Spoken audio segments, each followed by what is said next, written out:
une décision qui n'a pas été des plus simples à prendre. Après avoir orchestré 6 saisons d'enchères dans Affaires conclues, Sophie Davant a décidé de partir vers de nouvelles aventures. L'animatrice de 60 ans a cédé sa place à Julia Vignali pour pouvoir être aux commandes de l'émission Sophie et les copains, diffusée sur les ondes d'Europe 1.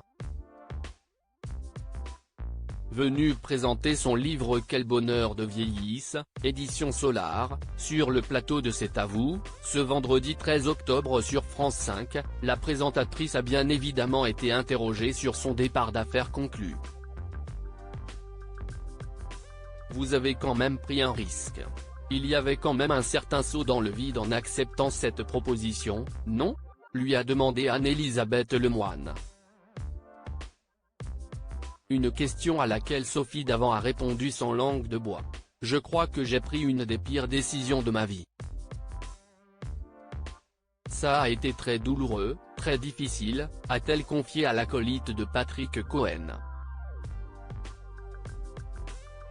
Avant de poursuivre, il fallait choisir parce que les deux n'étaient pas compatibles. Si elle a eu beaucoup de mal à quitter une émission qu'on aime et qui cartonne, l'ex-femme de Pierre Sled a également été très émue de dire au revoir à une équipe qu'elle affectionnait tout particulièrement.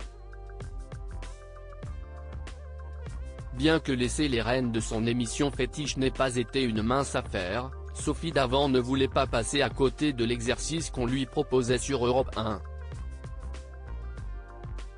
De plus, la mère de famille avait le sentiment d'avoir fait le tour d'Affaires conclues.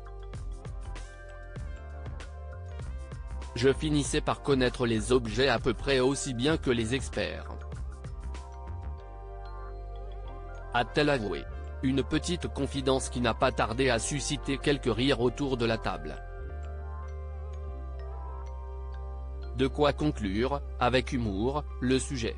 Supérieur à Sophie Davant, son évolution coiffure en 20 clichés. Sophie Davant toujours à la recherche de nouveaux défis. Visage phare de la télévision française depuis maintenant 30 ans, Sophie Davant a toujours soif de nouveaux projets.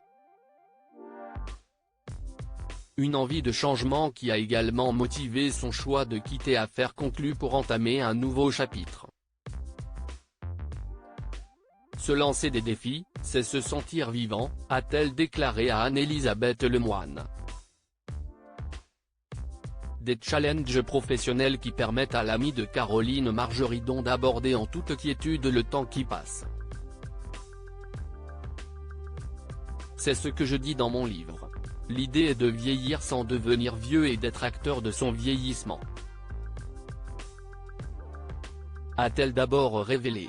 Avant de détailler, on peut choisir de ne pas se laisser aller, de rester en forme, de rester curieux, de rester en lien avec les autres. Pour Sophie Davant, tous ces ingrédients sont primordiaux. Ils font qu'on peut avoir un vieillissement heureux, a-t-elle assuré avec philosophie. À 60 ans, Sophie Davant semble bel et bien avoir trouvé la recette de son épanouissement personnel. Crédit photo, capture d'écran. C'est à vous, France 5.